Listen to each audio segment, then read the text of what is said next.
울릉도는 늘 바다와 싸워온 섬이었다. 파도가 높고 바람이 거세며 계절이 바뀔 때마다 배가 끊기는 일이 반복됐다. 주민들에게 울릉도는 고향이었지만 동시에 고립의 상징이었다. 비행기로 단 몇십 분이면 닿을 수 있는 거리를 배를 타고 4시간씩 건너야 하는 현실. 그래서 울릉공항은 단순한 교통시설이 아니라 섬 사람들의 오랜 꿈이자 생존의 길이었다. 국토교통부가 처음 울릉공항 건설을 발표했을 때 많은 이들이 믿지 않았다. 그 험한 바다 위에 활주로를 어떻게 세운단 말인가.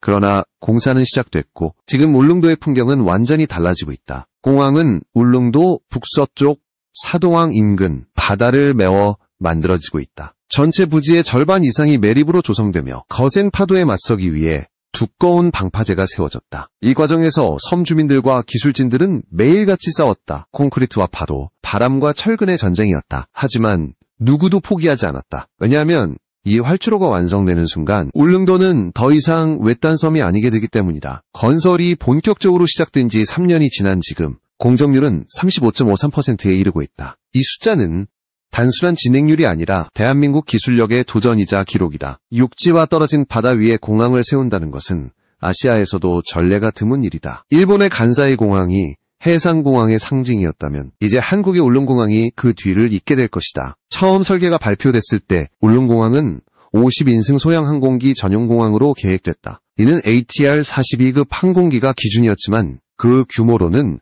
수요를 감당하기 어려웠다. 관광객은 해마다 늘고 있었고 울릉도는 이미 국내 여행지로서 폭발적인 관심을 받고 있었다. 주민들은 말했다. 우리는 더 큰 하늘길이 필요하다. 정부는 이 요구를 받아들였고 드디어 설계 변경이 추진되기 시작했다. 활주로 폭을 기존 140m에서 150m로 확대하고 양쪽 끝에 안전구역도 새롭게 조정하는 대규모 설계 수정이 검토됐다. 이 결정은 단순히 몇 미터의 차이가 아니었다. 활주로 폭 10m의 확장은 곧 더 크고 안정적인 항공기가 착륙할 수 있음을 의미한다. 이는 울릉도의 교통혁명이자 섬 경제의 새로운 출발점이었다. 무엇보다 울릉공항은 관광을 넘어 국가 안보와 전략에도 직결된다는 점에서 의미가 크다. 독도와 가장 가까운 민간공항이기 때문이다.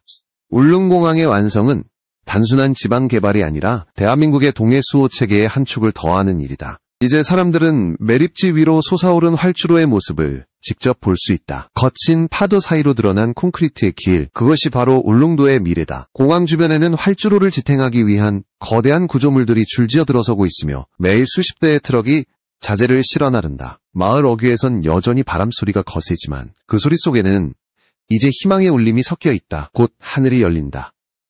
울릉도 사람들은 그 말을 믿는다. 그리고 그 믿음은 현실이 되어가고 있다. 울릉공항의 건설은 그 자체가 인간의 도전사다. 바다를 메우고 활주로를 세운다는 것은 상상 이상의 공정이다. 울릉도는 평균 수심이 깊고 조류의 흐름이 빠르며 바람의 방향이 하루에도 수차례 바뀌는 지역이다. 이런 환경에서 활주로를 만들려면 단순한 기술이 아니라 자연을 이해하고 제어할 수 있는 능력이 필요했다. 한국은 바로 그 능력을 선택했다. 공항 건설의 핵심은 매립이었다. 거대한 돌과 콘크리트 블록이 수천 개 단위로 바다에 투입됐다. 하나의 블록이 평균 30톤을 넘었고 이를 쌓아 바다 밑 지반을 형성했다. 파도가 부딪혀도 무너지지 않게 하기 위해 3중 구조로 설계됐으며 그 위에 다시 방파제를 더 씌워 안정성을 높였다. 매립지의 안미를 위해서는 1년 이상이 필요했다. 울릉도의 겨울은 길고 바람이 매섭기 때문에 시공기간 중 절반은 강풍과 폭우 속에서 이어졌다. 하지만 시공팀은 멈추지 않았다. 바람이 잦아드는 3시간의 틈이 있으면 바로 장비를 투입했다. 그들은 울릉도의 날씨와 싸우며 매일 조금씩 바다를 육지로 바꿔나갔다. 활주로는 단단한 땅 위에 세워지지만 울릉공항의 땅은 바다였다. 그래서 설계 단계부터 새로운 기술이 도입됐다. 해상 매립용 특수 강성지 반제와 함께 파도 에너지를 분산시키는 삼각 파력 저감 시스템이 적용됐다. 이 기술은 한국해양과학기술원의 연구진이 자체 개발한 것으로 울릉공항이 세계 최초로 실증 적용한 사례로 꼽힌다. 이 덕분에 일반 활주로보다 2배 이상의 내구성을 확보했고 유지관리 비용도 크게 절감될 것으로 기대된다. 공항의 구조물 중 가장 주목받는 것은 활주로 하부의 지지벽이다. 해안선과 맞닿은 지형에서 발생할 수 있는 침식과 붕괴를 막기 위해 10m 두께의 콘크리트 블록이 격자 형태로 배치되었다. 이를 위해 투입된 철근은 약 2만 톤에 달하며 이는 소형 항공모함 한 척을 만드는 데 필요한 양과 맞먹는다. 한국건설기술연구원의 감리팀은 매주 현장을 점검하며 파도에 의한 미세한 균열까지 기록하고 있다. 공정률 35%라는 숫자는 눈에 보이는 진행률 이상이다. 실제로는 전체 토목 공정의 절반이 끝났고 활주로 기초가 거의 완성 단계에 들어섰다. 나머지는 상부 포장과 터미널, 유도로, 관제시설 설치 등이다. 특히 활주로 포장은 해상 환경에 적합한 특수 아스팔트 혼합재가 사용된다. 일반 공항보다 열팽창과 염분 침투에 강하며 태풍이 지나가도 변형이 적다. 한국은 이 기술을 제주공항 확장과 군산공항 보강에도 적용할 계획이다. 울릉공항 공사 현장에는 육지에서 건너온 200여 명의 기술진과 노동자들이 머무르고 있다. 그들은 하루 3번 식사를 모두 컨테이너 숙소에서 해결한다. 눈이 내릴 때면 장비를 덮고 바람이 잠잠해질 때까지 기다렸다가 다시 포클레인을 움직인다. 현장 관계자는 말했다. 울릉공항은 단순한 토목공사가 아닙니다. 이건 인내와 기술의 시험입니다. 그렇기에 이 공항은 이미 한국공학의 상징으로 불리고 있다. 간사 2공항, 홍콩 첵라콕공항처럼 바다를 메운 공항은 많지만 울릉공항처럼 파도가 직접 부딪히는 외에 활주로를 놓는 사례는 드물다. 그만큼 위험도 크지만 완성 후의 상징성은 더 크다. 한국은 이 프로젝트를 통해 해상공항 건설 기술의 독립을 이루고 있으며 앞으로 남해와 서해의 도서 지역에도 같은 모델을 적용할 계획이다. 지금 울릉공항의 활주로는 길이 200m, 폭 150m 규모로 설계 변경이 검토되고 있다. 그 옆에는 터미널과 유도로, 주기장이 함께 들어선다. 이 모든 공사가 끝나면 울릉도는 연간 50만 명 이상을 수용할 수 있는 완전한 항공섬으로 거듭난다. 하지만 숫자보다 더 큰 의미는 연결이다. 이제 울릉도의 아이들이 육지의 대학을 꿈꾸고 환자들이 헬기 대신 여객기를 탈 수 있게 된다. 하늘길이 열린다는 것은 곧 삶의 경계가 사라진다는 뜻이다. 바다 위에 길을 낸 사람들, 그들은 매일 같은 바람을 맞으며 같은 바다를 바라본다. 그리고 묵묵히 말한다. 이제 곧 이곳에 비행기가 내릴 거야.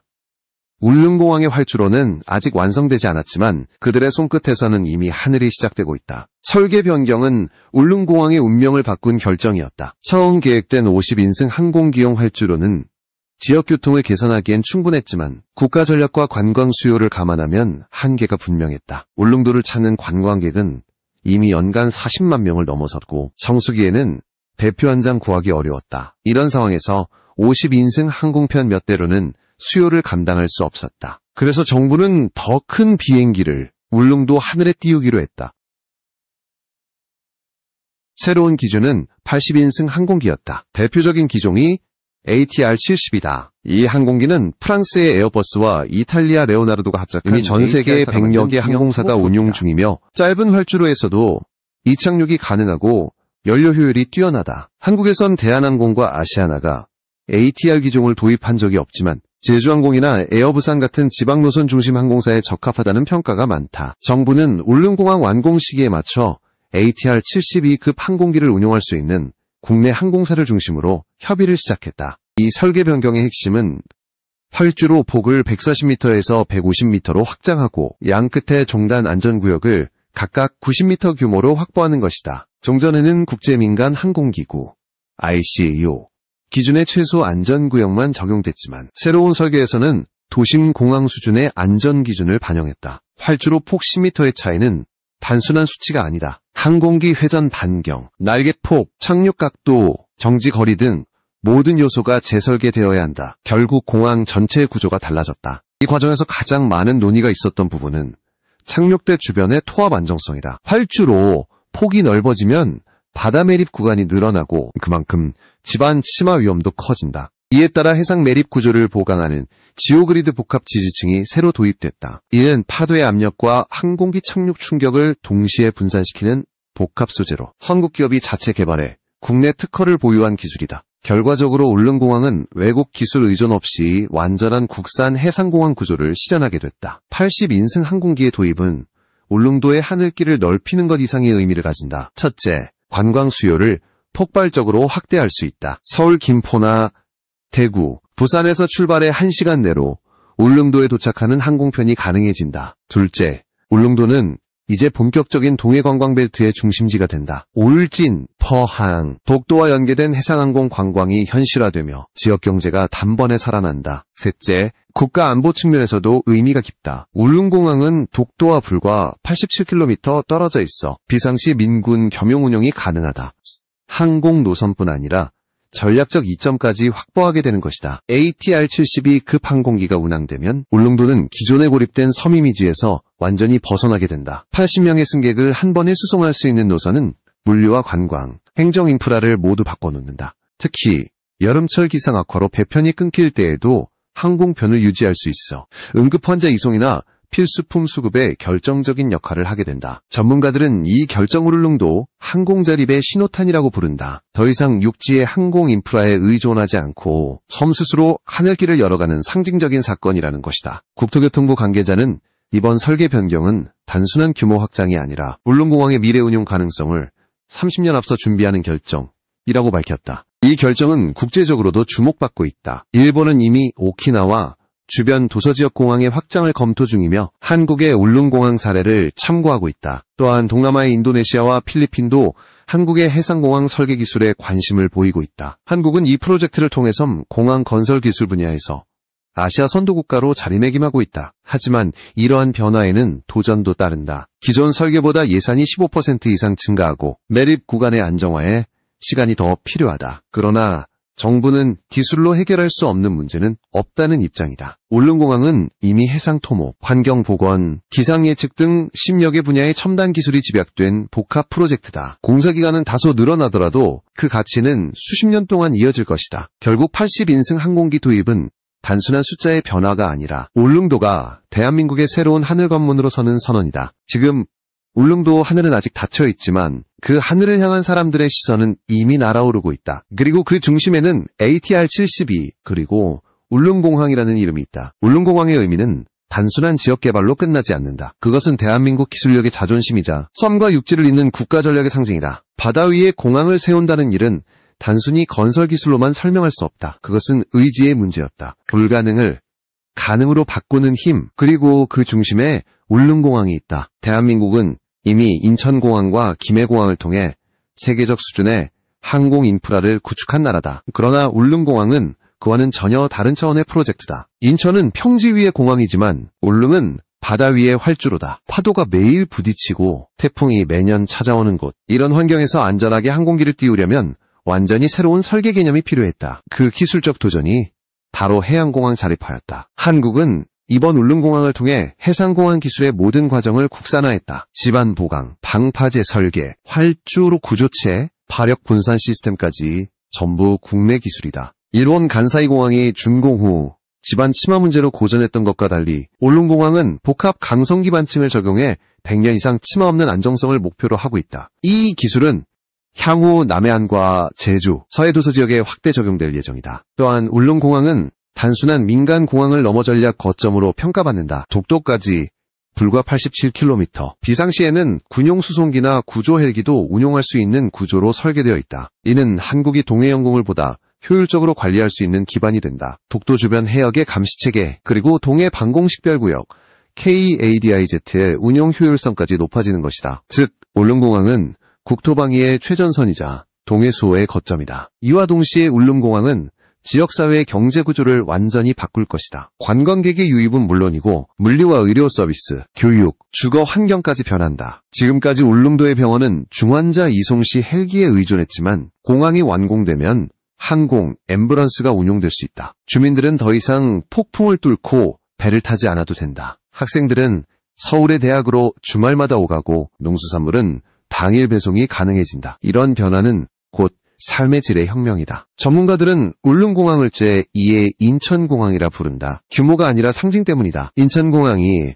대한민국의 관문이라면 울릉공항은 대한민국의 끝에서 하늘을 여는 관문이다. 그 상징성은 기술과 의지, 그리고 국가의 약속이 함께 만든 결과다. 이 프로젝트에는 수많은 사람들의 헌신이 담겨 있다. 현장의 기술자들은 폭설 속에서도 자재를 옮기고 공무원들은 매주 배를 타고 울릉도를 오가며 감리 점검을 이어갔다. 때로는 강풍으로 자재가 유실되고 장비가 고장나기도 했지만 공사는 멈추지 않았다. 그들의 노력은 눈에 보이지 않지만 울릉공항의 콘크리트 속에 활주로의 강철 속에 새겨져 있다. 이제 남은 것은 완공의 순간이다. 정부는 2027년 개항을 목표로 하고 있으며 활주로 포장과 터미널 내장 공사가 동시에 진행될 예정이다. 개항 후에는 김포 울릉, 대구 울릉 노선이 우선 개설되고 향후에는 부산, 청주, 광주 등으로 확대된다.